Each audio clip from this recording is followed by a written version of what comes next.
Muy buenos días, niños, ¿cómo están? Espero que se encuentren muy bien en esta semana de inicio del segundo semestre, después de un merecido descanso. Espero que hayan recuperado fuerzas ya para continuar con estas cápsulas grabadas. El tema de hoy es hablar sobre el siglo de la conquista, ¿ya? Que es el siglo XVI. Una vez que los españoles ya están ubicados en el virreinato de Perú, viene la expedición libertador, viene la expedición de conquista de Pedro Valdivia, ¿ya? Y todo lo que sucede en Chile y qué transformaciones se vivieron a raíz de la conquista de los españoles sobre parte de nuestro territorio. ¿Por qué les digo parte? Porque no pueden hacer efectiva la toma de posesión de todo el territorio porque los mapuches en el sector del Biobío se los impiden, ¿ya? Eso lo vamos a explicar también hoy día. Les voy a compartir el PPT que les preparé para tener un apoyo cuando ustedes estudien o cuando revisen esta cápsula grabada, ¿ya? Ya, lo primero, chiquillos, es tener claro que el proceso de conquista propiamente tal, para el caso de Chile, es el siglo XVI, o sea, desde la fundación de Santiago en 1541, ya hasta 1598. Yo de ahí voy a explicar esa división o ubicación temporal de los sucesos, ¿ya? El objetivo de aprendizaje de esta clase es que conozcamos las dificultades que enfrentaron los españoles en el proceso de conquista de Chile, pero también identificar el impacto y las consecuencias que este proceso generó sobre la población nativa. Ya, la ubicación temporal. Cuando nosotros hablamos de la conquista, nos vamos a referir, como les dije, al siglo XVI, que va a partir con la fundación de Santiago, ya, en 1541, y va a llegar hasta 1598 en lo que se denomina el desastre de Tucapel. ¿Ya? Sí, el desastre de Tucapel es el segundo levantamiento general que hacen los indígenas en la frontera del río Biobío, que es liderado por un toqui, ¿ya? Los toquis eran eh, autoridades militares, ¿ya? Dirigentes militares de los mapuches, eh, que eran elegidos precisamente cuando estaban en un estado de guerra, ¿ya? Ahora, ¿por qué se le llama un levantamiento general? Porque las distintas tribus mapuches se unifican a través del liderazgo de este toqui, de este líder militar, y se llama Pelentaro, ¿ya? Este desastre Curalaba tiene como resultado la muerte del gobernador español de ese tiempo, que estaba acá en Chile, y la pérdida de las ciudades que se habían fundado alrededor de la línea del Biobío, que son incendiadas. Ya eso ocurre en 1598. Y de ahí en adelante, el rey de España, ya, que era el señor de esta colonia en Chile, toma decisiones importantes y fija la línea del río Biobío como una frontera natural. ¿Ya? Por tanto, declara conquistados los territorios hasta el río Biobío y le reconoce el territorio después del río Biobío a los mapuches. ¿Ya? Por tanto, ahí se declara hecha la conquista y se inicia lo que se llama el periodo de la colonia, que es del siglo XVII y XVIII. ¿Ok? Ahora, yo después les voy a explicar, chiquillos, que este sublevamiento general indígena, dirigido por el Toqui Pelentaru, ya de 1598, llamado Desastre Tucapel, no es el primero. Ya en el siglo XVI hay otro levantamiento general que es anterior, que tiene los mismos resultados del que les acabo de explicar. También se pierden las ciudades, se incendian, ciudades fuertes, muere el gobernador, que en este caso, en el primer levantamiento era Pedro Valdivia, que es el desastre de Tucapel de 1553, que es dirigido por el Toqui Lautaro, uno de los líderes militares más reconocidos del pueblo mapuche. Y yo, en relación a la fundación misma de Santiago, en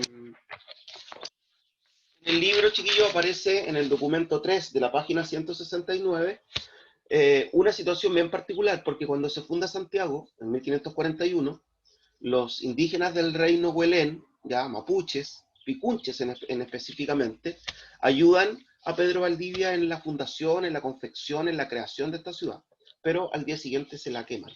¿ok? Con lo cual ya nos vamos a dar cuenta, en el fondo, que nosotros teníamos en Chile un grupo de mapuches que estaban dispuestos a luchar por lo que ellos consideraban propio, como era el tema de la tierra, y podemos ver algunas cosas de ese conflicto incluso hoy día en la actualidad, ¿ya? Eh, la información práctica para esta clase, chiquillos, y para estudiar, está entre la página 168 hasta la página 171. De hecho, ustedes van a tener que hacer algunos ejercicios que yo les voy a dejar en la plataforma del aula virtual del colegio, que está relacionada con ejercicios del libro. ¿Ya? Tenemos lista entonces la ubicación temporal, desde la Fundación de Santiago hasta el segundo levantamiento general indígena, dirigido por el Toqui Lautaro, llamado Desastre de Tucapel. ¿Por qué? Porque ahí se fija una línea o una frontera entre lo conquistado y lo que no está conquistado, lo que pertenece a los mapuches. Y esa línea es el río Biobío.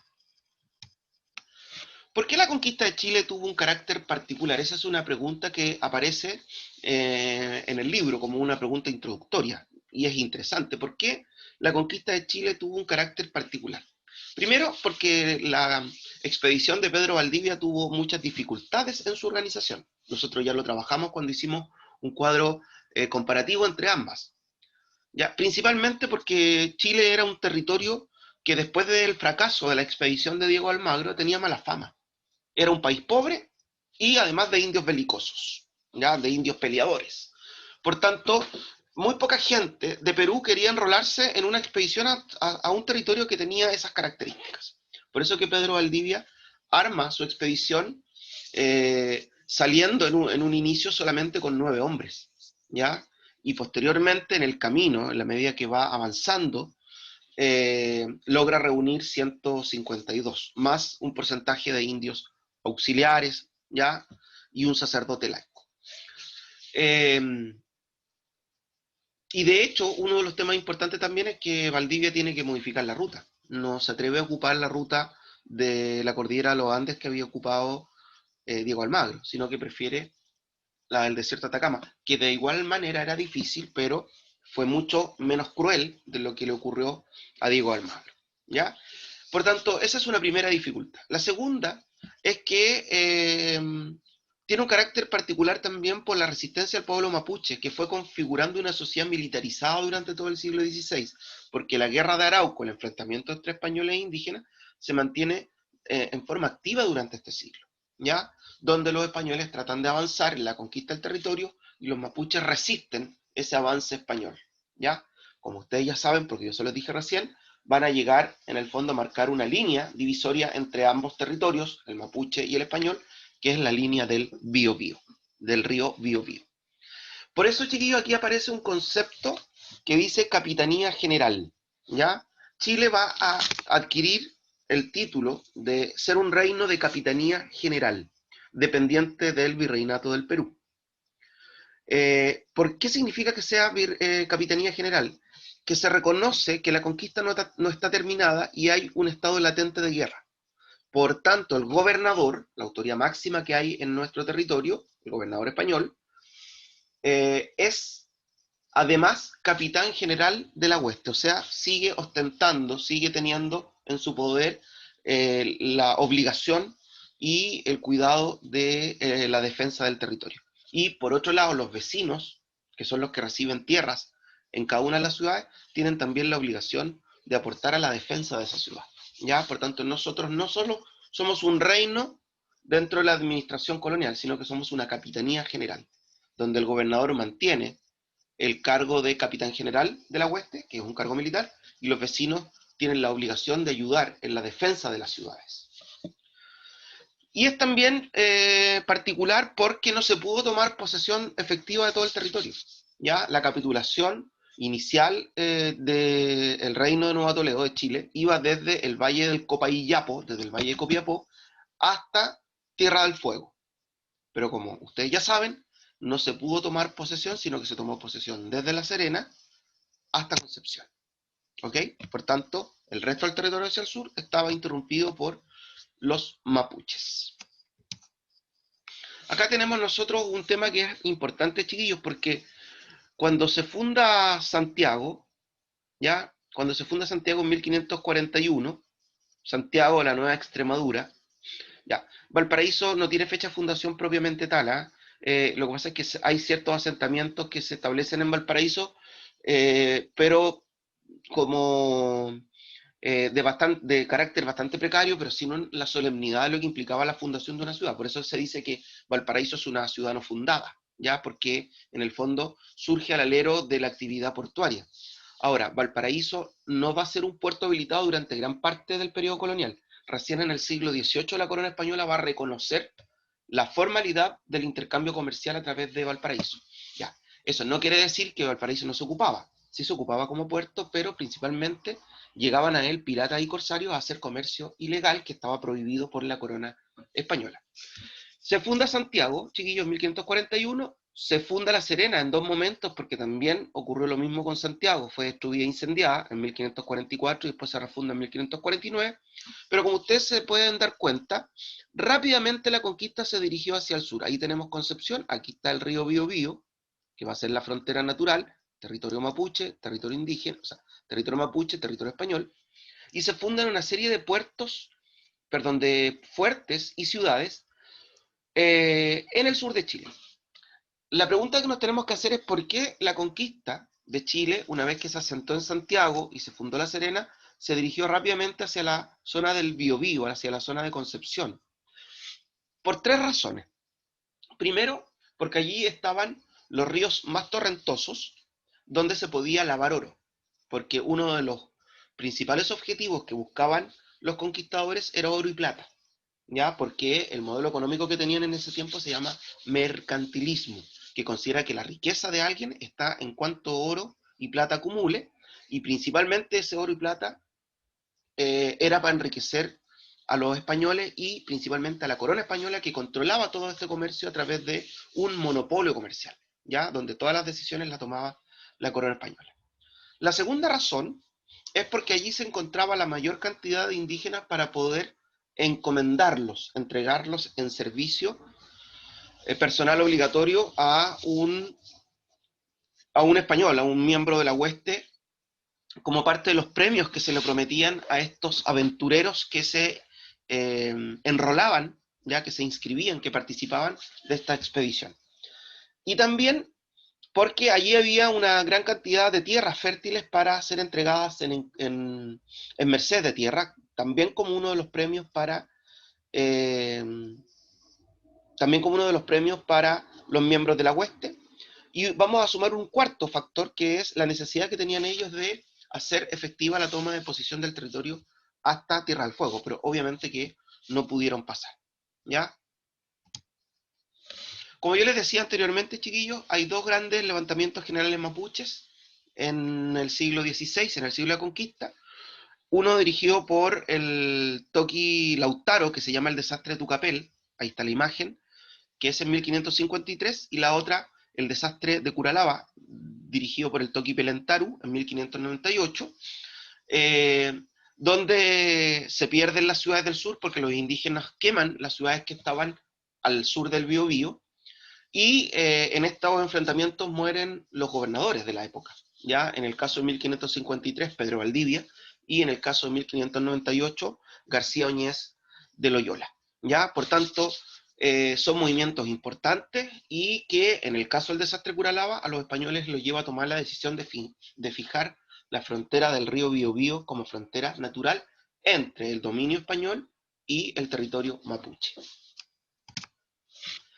¿Cuál fue la actividad económica durante el siglo de la conquista, durante el siglo XVI? Como ustedes los pueden ver, y yo ya dije algunas cosas alusivas, la economía del siglo XVI se orientó principalmente a tratar de sacar la mayor cantidad de oro y plata de nuestro país, como del resto de las colonias americanas, por el sistema económico mercantilista que yo les expliqué, que decía que en el fondo la riqueza de una nación estaba en la acumulación de oro y plata. Por tanto, el rey tenía como principal objetivo tratar de sacar la mayor cantidad de oro y plata desde las colonias americanas. ¿Ya? Este modelo económico mercantilista se implementó mediante un estricto monopolio comercial, ¿ya? Donde la corona española, a través de la figura del rey, por ser un monarca absoluto, tomaba todas las decisiones, ¿ya? Sobre el precio, sobre los impuestos, sobre los puertos, sobre la forma de trabajo, entre otras cosas. Y de hecho, durante el siglo XVI, la principal fuente de mano de obra son los indios de encomienda, ¿ya? Eh, los indígenas de encomienda eran entregados por el gobernador a un español, ¿cierto? A un vecino de la ciudad, como, o a un miembro de la hueste, como un premio por sus servicios prestados en la conquista, ¿ya? Para que le trabajaran gratuitamente en estas actividades de lavaderos de oro, porque, ojo, no es una minería de oro y plata. El oro y plata se extraía lavándolo en los ríos. Por eso que era tan importante llegar al sur, porque allí estaban los ríos más torrentosos que más oro y plata traían por su caudal. ¿Ok? Ahora, el indígena o este sistema de encomienda se justificaba en que el indígena trabajando personalmente y de forma gratuita para un español estaba pagando impuestos como hombre libre, ¿ya? No como esclavo, como hombre libre, ¿ya? ¿Y por qué pagaba trabajando? Porque no tenía un sistema productivo de excedentes. En su economía familiar, en su agricultura de subsistencia, él solo producía lo que requería su familia para alimentarse. Al no haber excedentes para poder darlos en tributo, ni tampoco tener un sistema de moneda, el rey dice, bueno, si no pueden pagar con productos, si no pueden pagar con monedas, que paguen trabajando en las tierras de un español, ¿ya? Por tanto, son sometidos a este sistema de encomienda, que es un sistema bastante abusivo, con extensas jornadas de trabajo, con trabajo infantil, con castigos físicos, entre otras cosas, ¿ya? De hecho, la corona española va a tratar de controlar estos abusos y este trabajo de encomienda, pidiéndole a los gobernadores que dicten unos instrumentos legales, una especie de código del trabajo que se llaman tasas, ¿ya? Las tasas coloniales, instrumentos jurídicos que buscaban regular el trabajo indígena de encomienda para evitar el abuso de los encomenderos, ¿ya? ¿Qué consecuencias provocó la conquista española? Otra pregunta fundamental que aparece también en su texto en las páginas que yo les recomendé que tienen que revisar, sobre todo los documentos. Primero, produjo un encuentro cultural entre los dos mundos que genera un proceso de sincretismo cultural. El sincretismo cultural, chiquillos, es la mezcla de dos culturas que da como resultado una nueva. La cultura española más la cultura indígena genera la cultura chilena. A más B igual C. El resultado no es ni A ni es B, ¿ya? Nosotros no somos españoles o puramente, ni somos indígenas puramente. Somos mestizos, ya culturalmente hablando. Y a ese mestizaje cultural se le llama sincretismo. También hay una crisis demográfica indígena. La población indígena disminuye de forma considerable.